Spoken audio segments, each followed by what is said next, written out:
Welcome to the Online Success Journey podcast, your opportunity to discover and learn from entrepreneurs like yourself. This is not your typical podcast, but a place where you can get the real story and find out how real people encounter speed bumps and detours, but journey through to find success. Now here's your host for the Online Success Journey podcast, Patience. Hello everyone and welcome to Online Success Journey. This is episode 323 and you'll want to subscribe right now and ensure you'll never miss a journey. The entrepreneurs that join me each week reveal the steps they took on their journey to success, and these steps reveal a path you can take as well. Joining us today is Sabine Gedeon, founder and the CEO of Gedeon Enterprises, a coaching and consulting company dedicated to elevate, enriching, and empowering leaders to becoming the best version of themselves. Hello, Sabine. Hi, Patience. How are you? So happy to be here. Thank you for coming. My audience are excited to hear your story, but start by telling us one thing we are going to learn from you today that will help us on our journey to success. Yeah, so that's a loaded question there. Hopefully I'm clear in what I'm sharing, but what I'd really like to focus on is this notion of leadership, right? And not in the traditional sense of what we're used to hearing, but how do we ourselves individually show up as leaders in our lives, in the decisions that we make, in the intentionality, in the way that we, move our lives forward.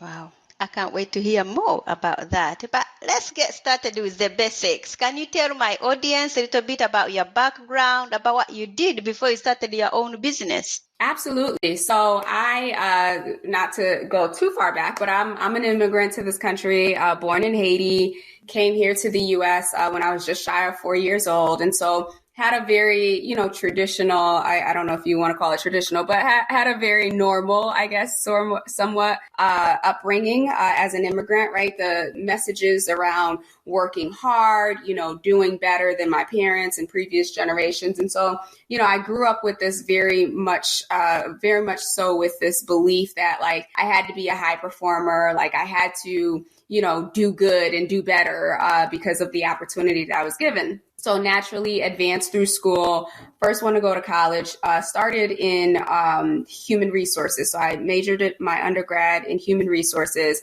started down that career path. And as I was early on in my career, there was this role that I wanted. It was called an HR business partner. And I remember having a manager one time tell me that, you're going to need 20 years of experience before you can, ever step into that role. And given I'm 22, 23, like super, super ambitious, I set out on a path to prove him wrong.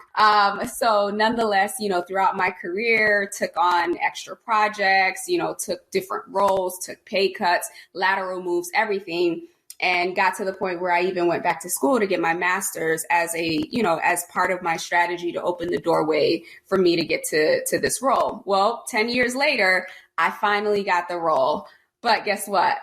6 months into the role, I realized, wow, this is not what I want to do with my life at all. And at that point, I had 30 something years to work. And so I really literally had a identity crisis because so much of my focus around my career and so much of that energy was focused on, moving up the ladder, climbing to get to this coveted role. And when I realized that it's actually not what I thought it was going to be, nor was it something that I wanted, it shook me a little, to say the least. So I had to go on a journey of really trying to figure out, well, what is it that I want to do?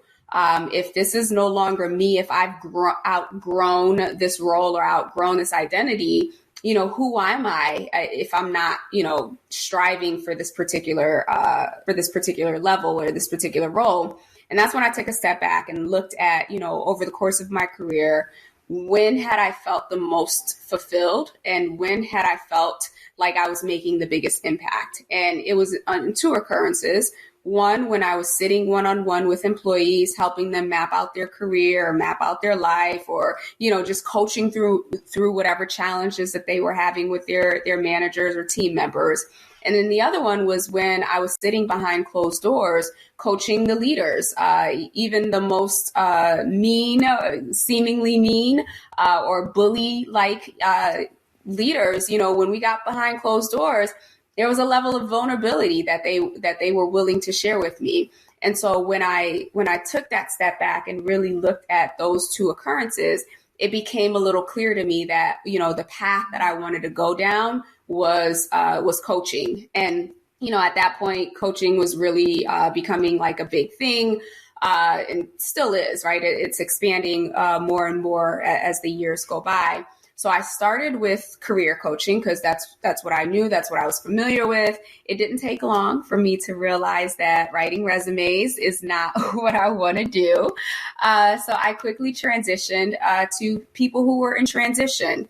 And what I mean by that were people who were at career pivots, sort of like I was a few years earlier, where they were realizing that what they've been doing is not really their deep passion, or is not the place where they're making the biggest impact. And so that coaching really included a lot more mindset work. And when I say mindset, I mean getting them to begin to embody this new identity before they even stepped into it. So yes, I partnered with them on the tactical stuff like their resume and their LinkedIn and all that other stuff, but it was getting them to see how all of the skills, all of who they are, was transferable, and how this passion, right? Like helping them get down to the core of the why. And then all the insecurities that came up, right? Well, I've never done this before, or I'm scared, or what if no one opens the door? So really helping them work through a lot of the emotional or psychological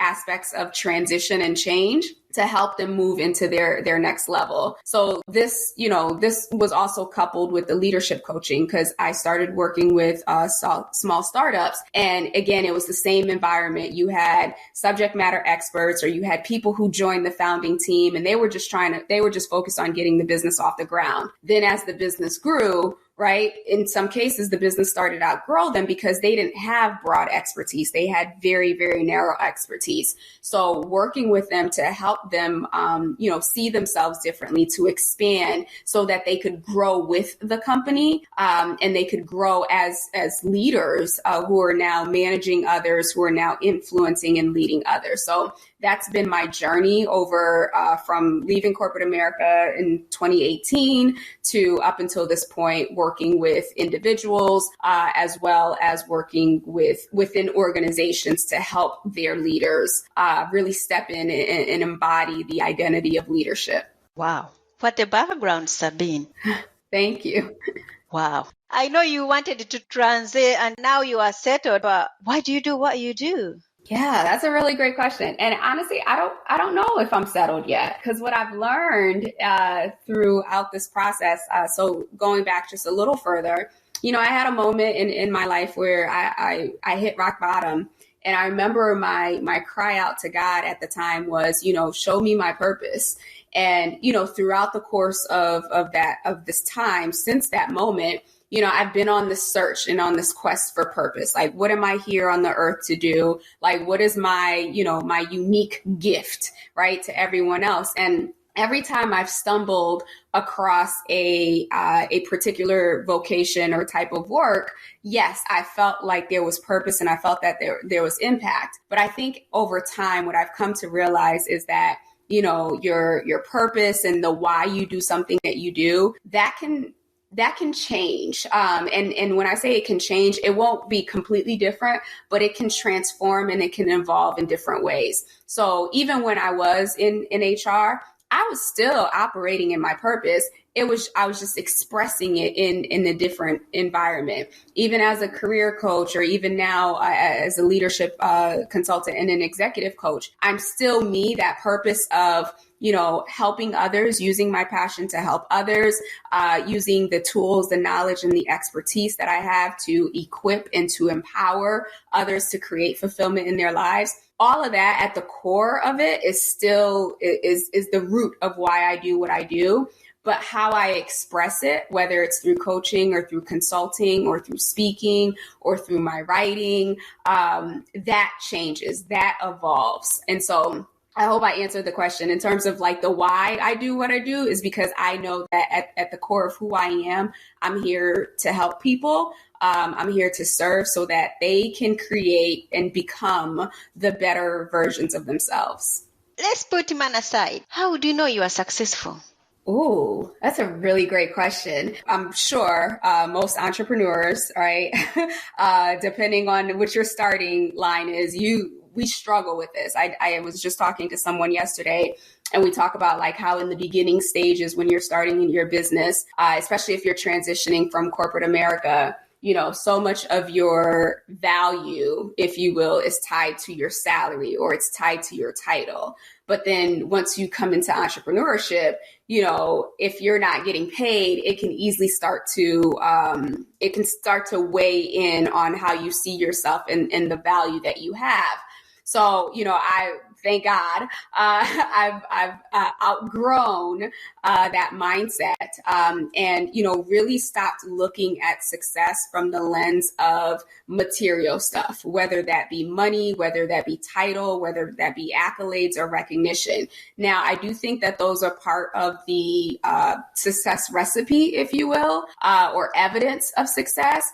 But I think for me, what anchors me so that I don't get caught up in the material stuff and not just caught up in it, but caught up in the comparison, caught up in the, attaching my self-worth and my value to those things. The way that I look at it is really almost not almost, but really from a biblical sense, right? So I believe that, everything that's been created has an actual purpose. It has a reason why it's been created, whether it's man-made, whether it's the trees or the flowers or whatever we see outside, everything has like this purpose. And when they are doing the thing that they're supposed to do, then they are successful. So I always give the example of the coffee table because it's always right in front of me. So the coffee table, right? We put it in our living rooms. It holds our plants. It holds our remote controls. It may hold magazines or like a nice little, pretty vase or something like that, right? That's the purpose of the coffee table, to be a staple in our living room and to hold these items. Now, if I take this coffee table and I put it outside on the corner, it's still a coffee table, but it's not successful because it's not doing what it was created to do. And so for me, that's how I would equate what I equate success to, or how I see success is as long as I'm doing what I was created to do, as long as I am fulfilling purpose, as long as I am doing the thing that I know at the core of me, like the gift, if you will, that I have to give to the world, as long as I continue to operate in that, I am successful. The money, the accolades, and all that other stuff is just further, I guess, recognition or further evidence of my success. But the true validation of me being successful is me showing up as me and doing the thing that I've been created to do. Tell my audience about the magic moment, the day it suddenly all went right for you. I'm still waiting for that day to happen, Patience. So I think there are many moments, right? Like as we grow, as we evolve, especially being a coach, it is an exact, like it's a requirement that you are always growing and that you are always evolving. So I think many different things there have been many moments that I could go back to or equate back to it. But one that sticks out the most is actually as a result of last year and the pandemic. So, March, at least here in the US, that's when everything like started to shut down. And I remember around April, something in me, and I had been coaching for a while. And then I was working with a client pretty much full time and helping them set up their HR processes. So I wasn't as active in terms of working with one-on-one coaching clients because this corporate client was taking all of my time. But as soon as the pandemic hit and the shutdown happened, and the more and more I started to see how fearful and how anxious and how worried, people across the entire nation were, and with good reason, of course. We didn't know how long this thing was going to last. We didn't know the amount of destruction that was going to come of it. So it was a very, very frantic time. And I remember just like, it was almost like an out of body experience, to be quite honest with you. It's just like, I just took a step back and I just started to look at what was happening around me, the people that I was interacting with, what were their fears? What were their concerns? What was going on? What was happening on social media? I was definitely avoiding the news because that was a trap all in itself. But the more I was just like, okay, God, what this thing that's happening, I don't know what it means. I don't know what what the outcome is going to be, but people are hurting. And people are hurting, not just the people who are actually sick and in hospitals, but people all over the world are hurting collectively.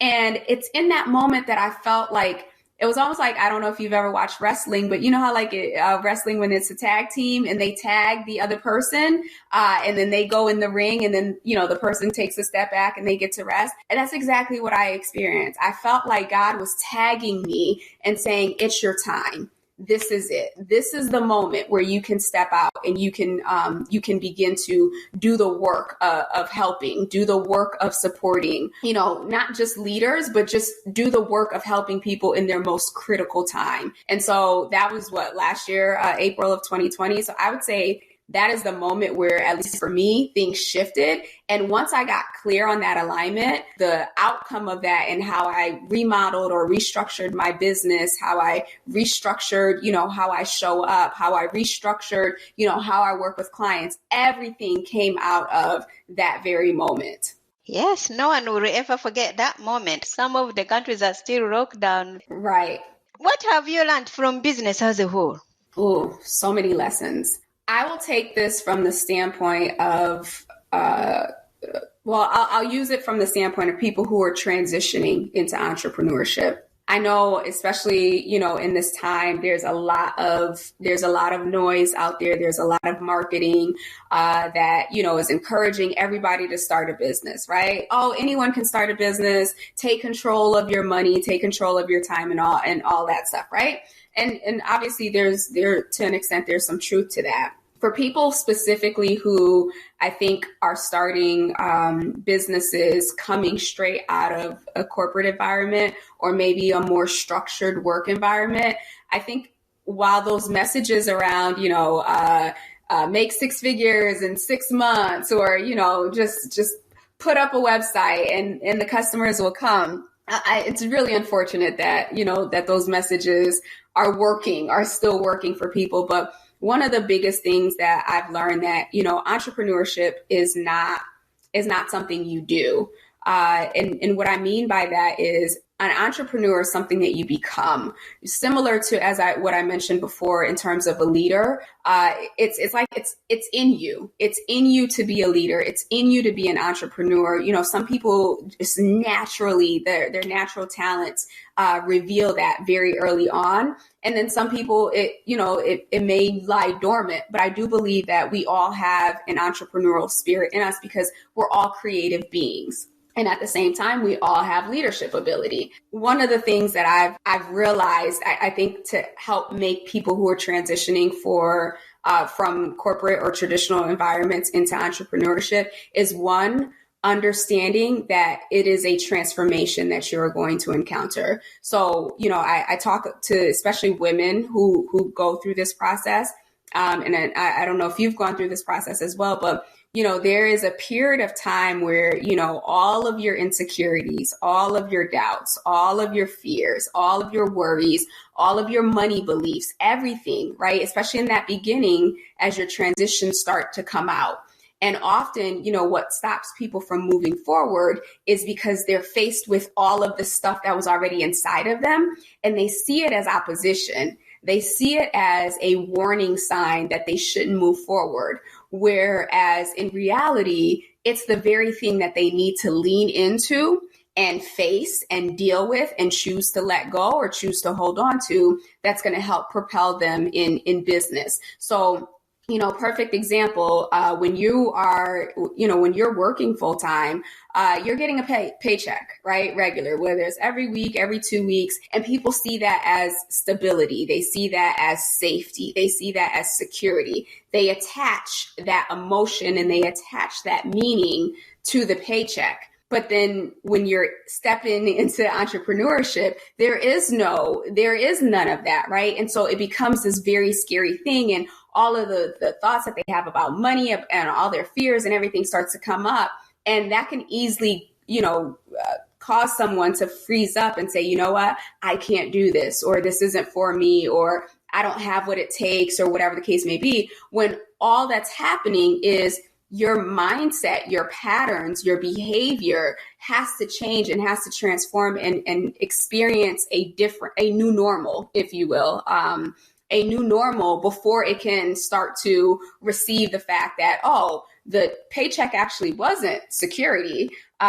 It's the exchange of your gifts and your talents that actually created that particular security. So I can go on a tangent on this, but I guess the biggest piece is, I think success in business is just knowing that, what you think, what you believe about you, about what you're capable of, about your products, about your clients, that is exactly what you're going to manifest. That is exactly what you're going to create. You can go through the coaching programs and get all the tactical stuff, which I do believe that you have to, but it does require continuous inner work and continuous development of yourself, of your beliefs, and even of your dreams, so that you can continue to grow and scale and be, a pathway for your clients who are coming in behind you. What is one thing that has contributed to your success? Just one? Well, this is a twofer, right? So my spirituality, my faith, for sure, because some days are scary, and when I need that courage, when I need that confidence, when I need that push to say you can do it, I rely on my faith and my spirituality to help push me. And at the same time, based on my faith and my spirituality and knowing that I'm operating in purpose, that is what I use as my anchor. So when I'm not feeling like a superstar, or when I'm even presented with new opportunities, like I have to have something that anchors me back to, okay, well, what are you doing? Like, what is the mission here? And is this in alignment with the mission? So it serves as my anchor, and allows me to, for the most part, because, I still get a little distracted, but for the most part, it allows me to stay focused on, who I'm here to help and in what capacity. If you could rerun the first year of your business, what would you definitely know to do? Oh, girl. I am a learner, right? So I love to learn. I love to learn new things. Coming into entrepreneurship, there's so much I didn't know. When you work in corporate, and I wasn't even in a business unit, I was in HR. There's so much I didn't know. I thought, oh, okay, well, I've supported salespeople, so I know sales. Nope, I had no clue on business development, nothing. And when you become an entrepreneur, you're HR, you're IT, you're finance, you're all of the departments in one. So there's a huge learning curve there. And so what I found myself doing was, every time I saw a course or a program or this coach or whatever, like, I can teach you Facebook ads. I can teach you how to structure your content. I can teach you da, da, da, da. I was always like, oh, okay, I need that. I need to learn that. And I got stuck in this learning loop. Whereas learning a lot of things, but I wasn't implementing. So I had a lot of programs, a lot of education, but no results to show for it. And so, one of the things that I advise people, first and foremost, get down to the basics, right? Validate whatever your idea is, whatever your service is, your coaching program, whatever it is, validate it through your customers and through your clients. And as you generate revenue, then start to outsource some of the stuff. Now, some of it, you should know the basics at least, so that you know how to outsource and you know how to vet people to make sure that they can do the work that you're looking for. But feeling like you have to learn Facebook ads or anything else from A to Z, that is a time waster. And that's not in service to the people who are waiting for you. So really just if I wish that first year I would have focused on generating revenue and then hired out or, got freelancers to help me with the other stuff versus, spending all this money to learn these things that, to this day, most of it, I still haven't been able to execute. In your businesses, do you have a coach or a mentor? Absolutely. As a coach, I think I would be a fraud if I didn't have a coach myself. Actually, I have three at the moment. So I have a sales coach, I have an actual business coach, and then I have more of like a operations systems coach. And the reason why I keep these people around is because no one coach has the answer for everything, right? Everyone's business model is different.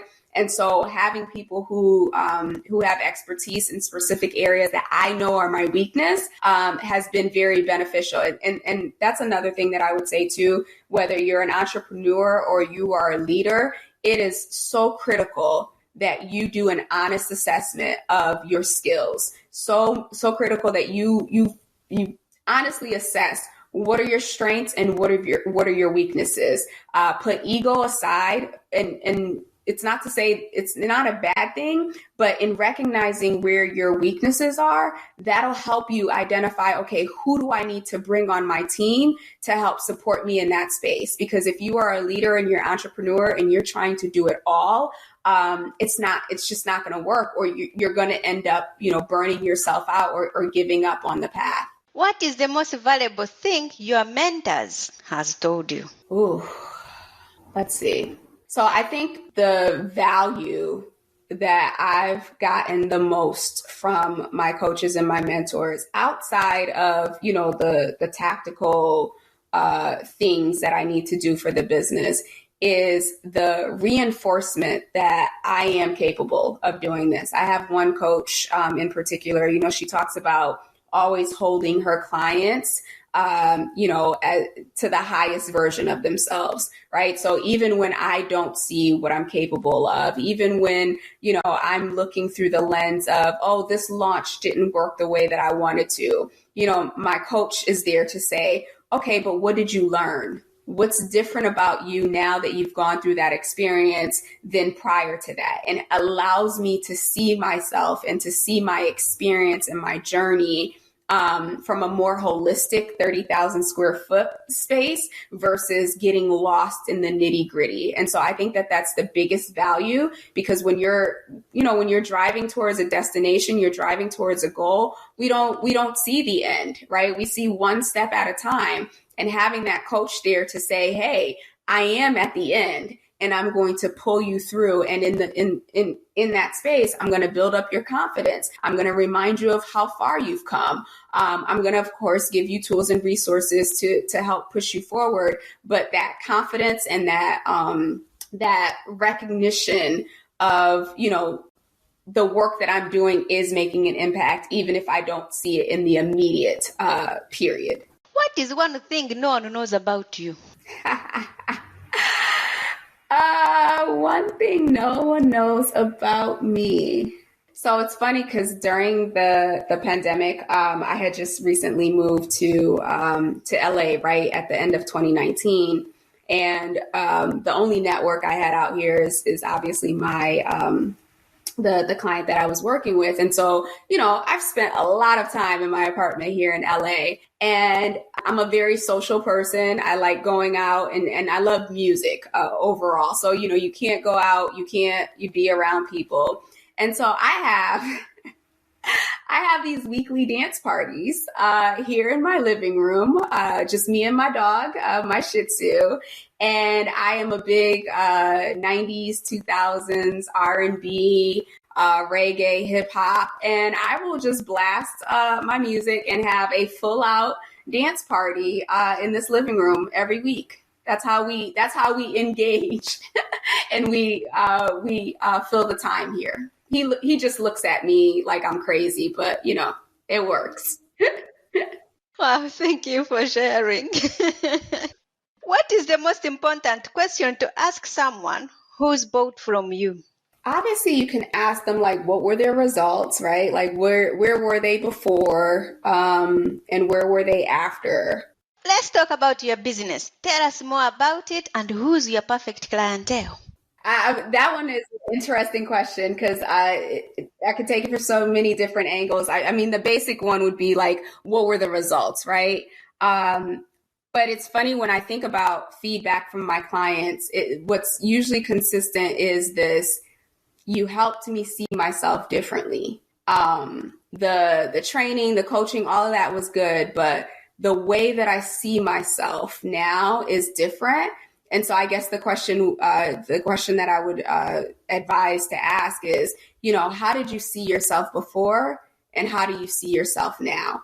And how can we find your programs, and how can we connect with you? Yeah, great question. So I have two legs of my business. I work both with organizations and I work with individuals. On the organizational side, I do leadership development. So that is for organizations who have, it's two tiers. So for individuals that they've identified that, are next in line to take a management role or take a supervisor role, that need some of the critical skills around communications, conflict resolution, giving feedback, things like that. I offer a program for them. Then the next tier is for individuals who are already in management roles, but they're struggling a little. So, they are conflict avoidant, or, there's low morale on their team, or there's high attrition on their team. So I work with those individuals directly to kind of understand, well, what's happening with you? Because the things happening with your team is usually a reflection of the leader. So I work with them in helping them get clear on, what is their vision? How are they going to communicate it? How are they going to hold people accountable, and so on?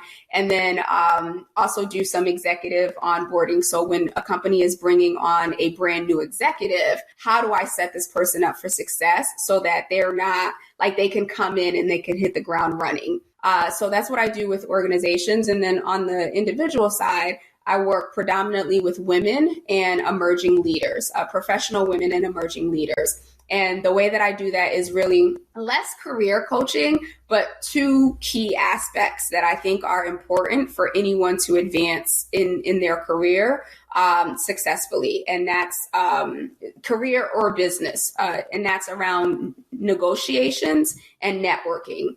So I have a system, if you will, a framework that I've created around, building a network that, is not just, hey, I go to events and we drink wine or whatever the case may be, but very, very strategic in how they build their networks so that, if and when they're looking for another opportunity, they already have connections. As they're in their organizations, they have their board of directors, that I like to call it, their personal board of directors, of people who are mentors, coaches, people who are advocating for them. And then on the negotiation side, specifically for the women, because that's usually a place that they're most, that they have the least amount of comfort, getting clear on what is their value, how do they ask for what it is that they need, how do they create win-win situations, and that could be for money, that could be for time, that could be for resources. So really positioning them to lead, even if they're not in a leadership role, but take the initiative and be intentional about leading themselves and leading and accelerating their career. And how can we find your programs, and how can we connect with you?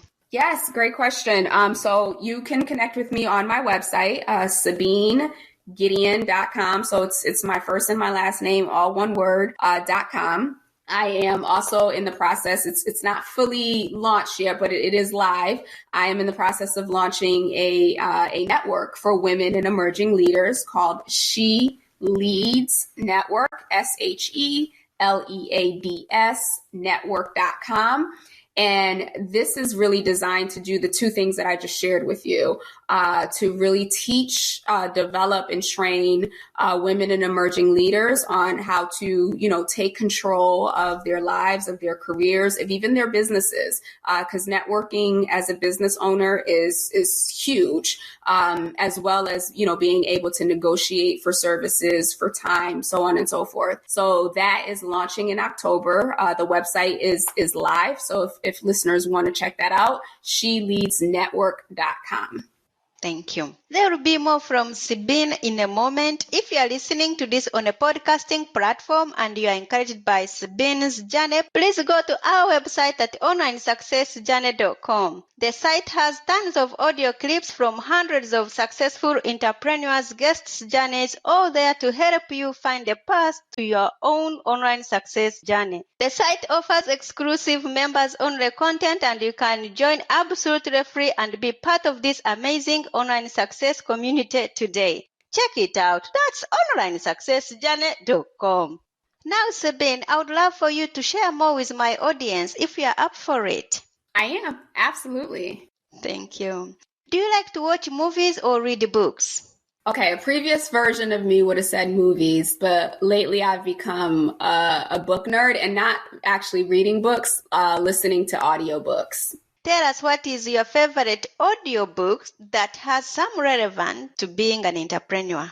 Oh, that would be Think and Grow Rich by Napoleon Hill. And I remember, getting that book as a recommendation, especially early on in my entrepreneurial career, and thinking that, this book is going to teach me how to be rich. And what it did was so much more. It changed my mindset and my perception and my beliefs of what was possible, and what, I myself as a person had the ability to create. So that should be, top for every entrepreneur's book list. If your business was down to its last $100, how would you invest it? Great question. If my business was down to the last $100, I'd probably invest it in putting gas in my car to drive Uber so that I could generate more revenue and put back in the business. If you're going to keep a note to yourself in your handbag every day, what would be written on it? Yeah, great question.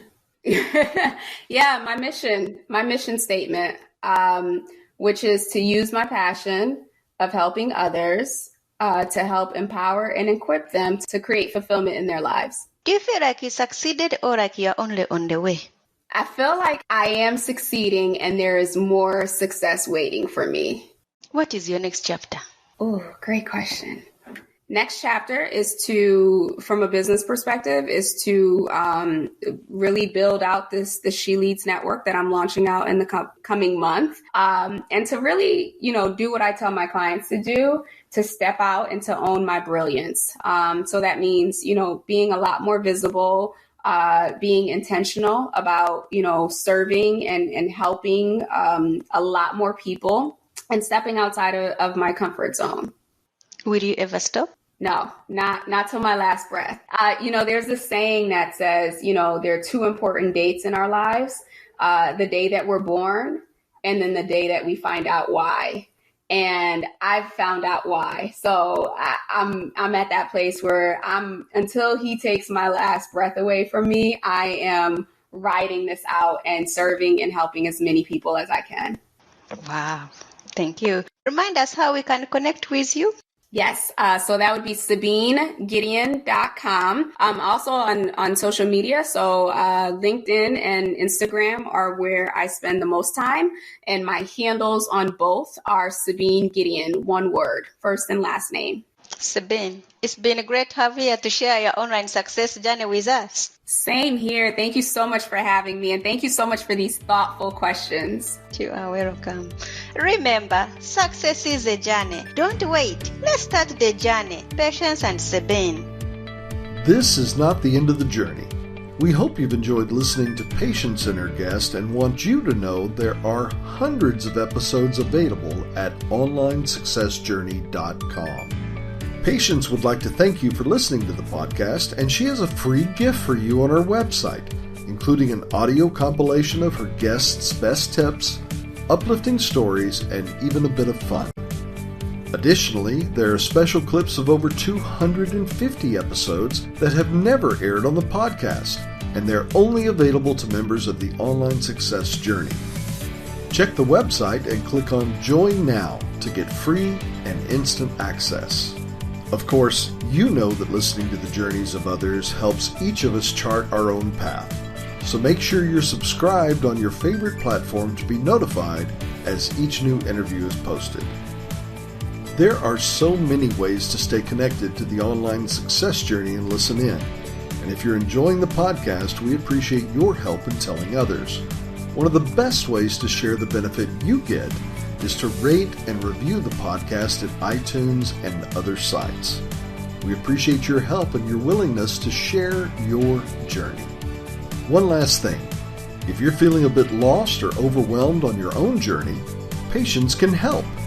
Check out her course on clarity while you're at the website.